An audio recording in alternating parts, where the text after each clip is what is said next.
Good morning students. जैसा कि आपने प्रीवियस चैप्टर में पढ़ा था नेशनलिज्म इन यूरोप के बारे में। किसके बारे में पढ़ा था? नेशनलिज्म इन यूरोप के बारे में। और चूँकि यूरोप में नेशनलिज्म हुआ था तो उसी के बाद से हमारे इंडिया में भी या भारत में भी नेशनलिज्म की भावना धीरे धीरे जागृत होने लगी। तो इस तरह से हमारे चैप्टर का जो नाम है वो है nationalism in India. What is nationalism?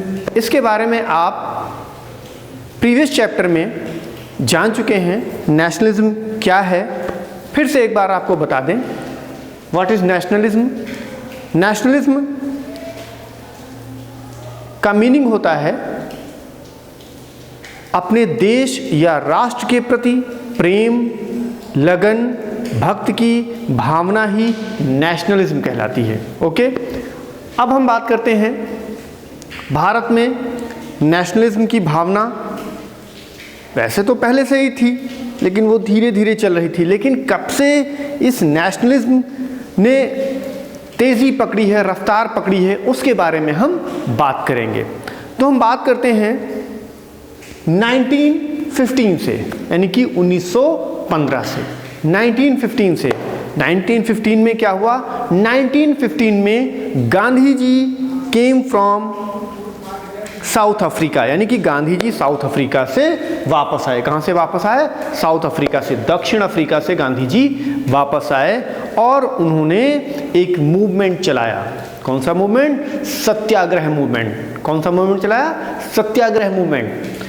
उसके बाद में क्योंकि गांधी जी 1915 में इंडिया वापस आ गए थे, अगले ही वर्ष यानी कि नेक्स्ट ईयर 1916 में वो बिहार के चंपारण गए। कहाँ गए?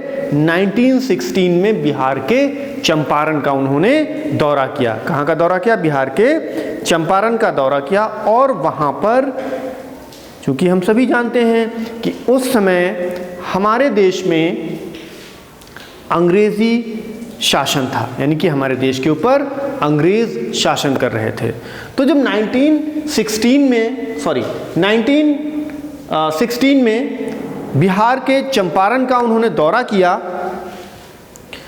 तो वहाँ पर अंग्रेज़ों की दमनकारी बागान व्यवस्था के विरुद्ध किसानों को आवाज़ उठाने के लिए कहा, किसानों को संघर्ष करने के लिए कहा। तो ये बात हुई 1916 की। अब हम आगे बात करते हैं 1917 की। 1917 में गांधी जी यानी कि 16 के बाद 17 में नेक्स्ट ईयर अगले वर्ष वो गुजरात के खेड़ा गए। कहाँ गए? गुजरात के खेड़ा गए।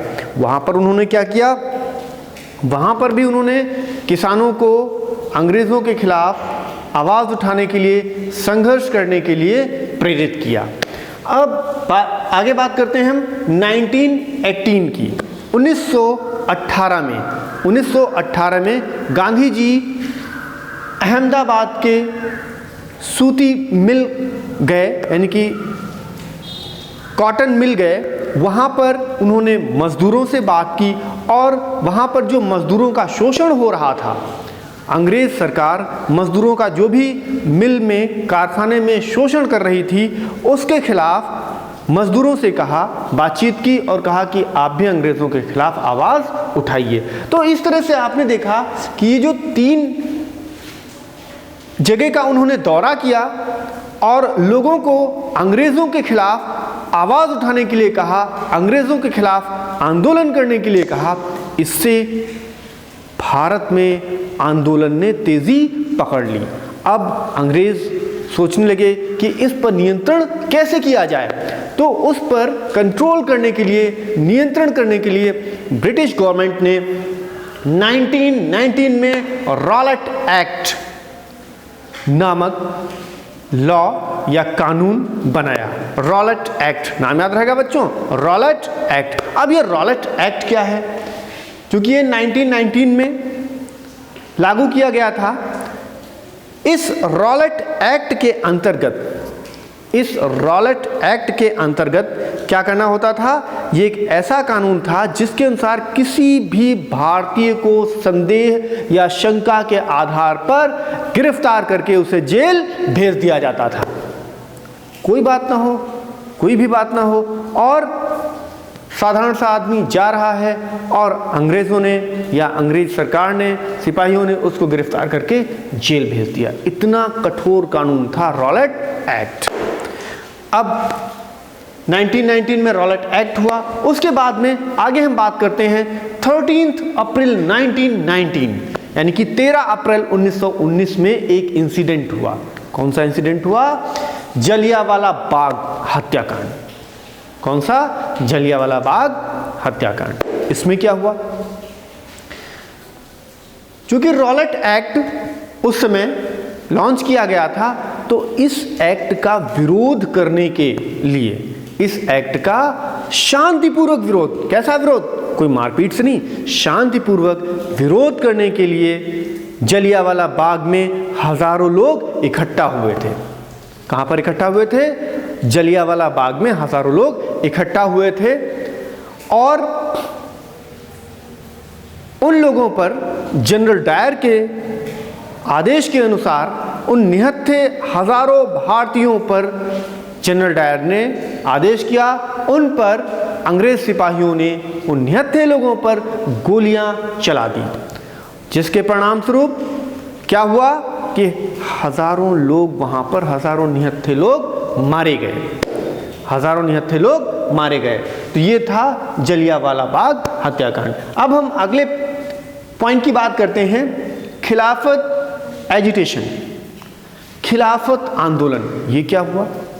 ये क्या था? कौन सा मूवमेंट था?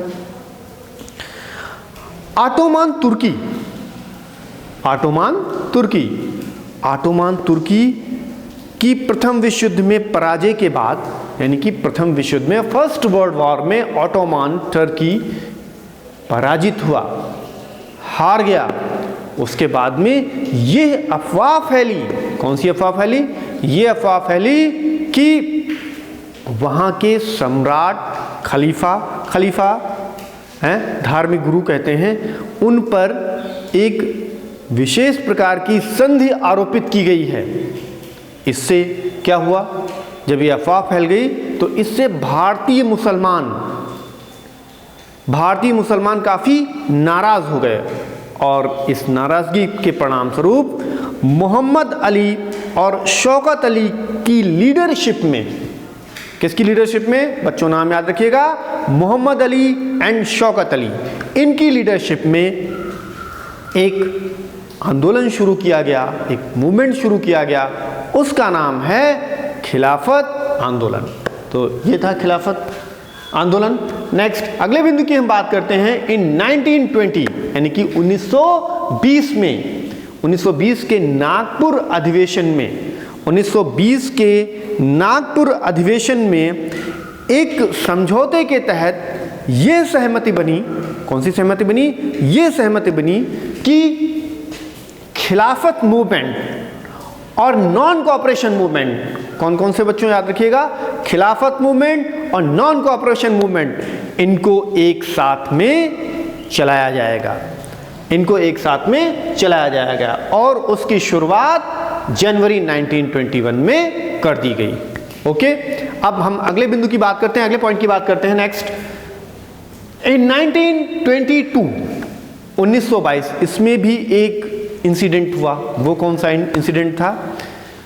यूपी यानी कि उत्तर प्रदेश के गोरखपुर के चौरी चौरा नामक स्थान पर एक इंसिडेंट हुआ।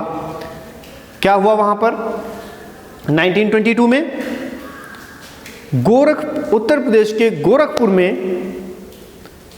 आंदोलनकारियों पर पुलिस ने हिंसात्मक या हिंसक कार्रवाई शुरू कर दी, यानी कि उनको मारने पीटने लगे।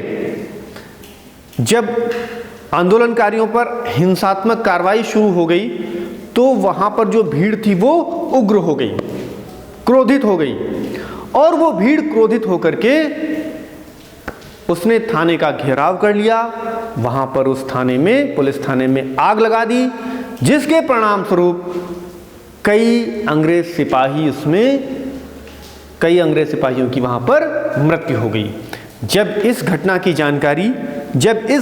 जानकारी के बारे में जब गांधी जी को मिली तो उन्होंने आंदोलन को वापस लेने का निर्णय किया। अब हम बात करते हैं आगे 1928 की, 1928 की। 1928 में Simon commission arrived in India, यानी कि साइमन कमीशन भारत आया। इस कमीशन का इंडिया में बहुत विरोध किया गया, घोर विरोध किया गया, इसका प्रोटेस्ट किया गया और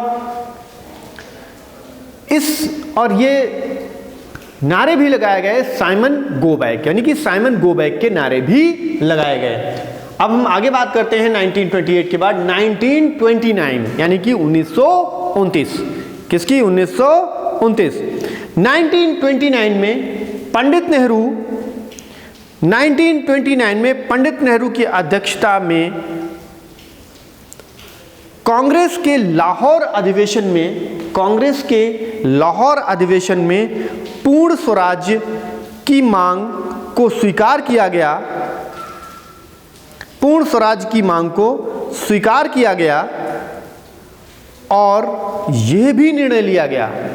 फिर से देख लें, 1929 में पंडित नेहरू की अध्यक्षता में लाहौर में कांग्रेस के एक अधिवेशन में पूर्ण स्वराज की मांग को स्वीकार किया गया और यह भी निर्णय लिया गया। क्या निर्णय? कि 26 जनवरी 1930 को स्वतंत्रता दिवस के रूप में मनाया जाएगा। उसके बाद में बात करते हैं 1931 में गांधी जी ने सविनय अवज्ञा आंदोलन, यानी कि सिविल डिसओबीडियंस मूवमेंट, सविनय अवज्ञा आंदोलन वापस ले लिया और इसी साल वो कहां चले गए? लंदन चले गए। लंदन में गोलमेज सम्मेलन होना था। उस सम्मेलन में गांधी जी ने पार्टिसिपेट भी किया, गांधी जी ने भाग भी लिया, लेकिन गांधी जी काफी आशा के साथ में गए थे कि उस गोलमेज सम्मेलन में शायद भारत के बारे में अंग्रेज सरकार कुछ अच्छे निर्णय लेगी, लेकिन वहां पर गांधी जी को कुछ भी नहीं मिला, केवल निराशा हाथ लगी और निराश होकर के गांधी जी वापस चले आए और उन्होंने फिर से सविनय अवज्ञा आंदोलन, यानी कि पुनः सविनय अवज्ञा आंदोलन शुरू कर दिया। उसके बाद में 1932 में भी एक मूवमेंट चलाया गया। वो भी मूवमेंट गांधी जी के द्वारा चलाया गया था। उसका नाम था भारत छोड़ो आंदोलन, भारत छोड़ो मूवमेंट। उस आंदोलन को भी गांधी जी ने चलाया। तो इस प्रकार से हमने देखा कि गांधी जी 1915 में साउथ अफ्रीका से वापस आए और उन्होंने आकर के भारत में जो नेशनलिज्म की जो भावना थी, वो जो धीरे धीरे चल रही थी, उसको काफ़ी बढ़ाया, काफ़ी आंदोलन भी किए और इस प्रकार से गांधी जी ने अंततः भारत को स्वतंत्रता दिलाने में अहम भूमिका निभाई। अब हम इस चैप्टर में उपयोग किए गए कुछ शब्दों के बारे में बात करते हैं। जैसे पहला शब्द है आपका फोर्स रिक्रूटमेंट, जबरन भर्ती कहते हैं इसको। क्या कहते हैं? फोर्स रिक्रूटमेंट, जबरन भर्ती। इसमें क्या आता है? इस प्रक्रिया में अंग्रेज भारत के लोगों को जबरन भर्ती कर लेते थे। फोर्स रिक्रूटमेंट में इस प्रक्रिया में अंग्रेज भारत के लोगों को जबरन, यानी कि जबरदस्ती भर्ती कर लेते थे। नेक्स्ट जो हमारा बिंदु है वो है पिकेटिंग। कौन सा है? पिकेटिंग। अब पिकेटिंग क्या है? ये प्रोटेस्ट का एक ऐसा रूप है, विरोध का या प्रदर्शन का एक ऐसा रूप है जिसमें किसी भी फैक्ट्री, ऑफिस, शॉप, उसके बाहर लोग इकट्ठा होते हैं और जो लोग फैक्ट्री, ऑफिस, शॉप के भीतर जाना चाहते हैं, उनका रास्ता रोक देते हैं। ये क्या कहलाता है? पिकेटिंग। नेक्स्ट पॉइंट, बेगार। बेगार क्या होती है? इसमें बिना पारिश्रमिक दिए यानी कि बिना पैसा दिए लोगों से या मजदूरों से काम करवाया जाता है, वो क्या कहलाता है? बेगार। नेक्स्ट पॉइंट, सत्याग्रह। सत्य के लिए आग्रह करना सत्याग्रह कहलाता है और इसे गांधी जी द्वारा चलाया गया था। अगला है स्वदेशी। अपने देश में निर्मित वस्तुएं स्वदेशी कहलाती हैं, यानी कि जिनका निर्माण अपने देश में होता है, जो अपने देश में बनाई जाती हैं, वो स्वदेशी कहलाती हैं। नेक्स्ट, नॉन कोऑपरेशन, असहयोग। नॉन कोऑपरेशन, असहयोग। सरकार को किसी भी प्रकार का सहयोग न देना, ये नॉन कोऑपरेशन कहलाता है। नेक्स्ट, हरिजन। अब ये हरिजन क्या होता है? गांधी जी ने अछूतों को हरिजन अर्थात ईश्वर की संतान बताया है।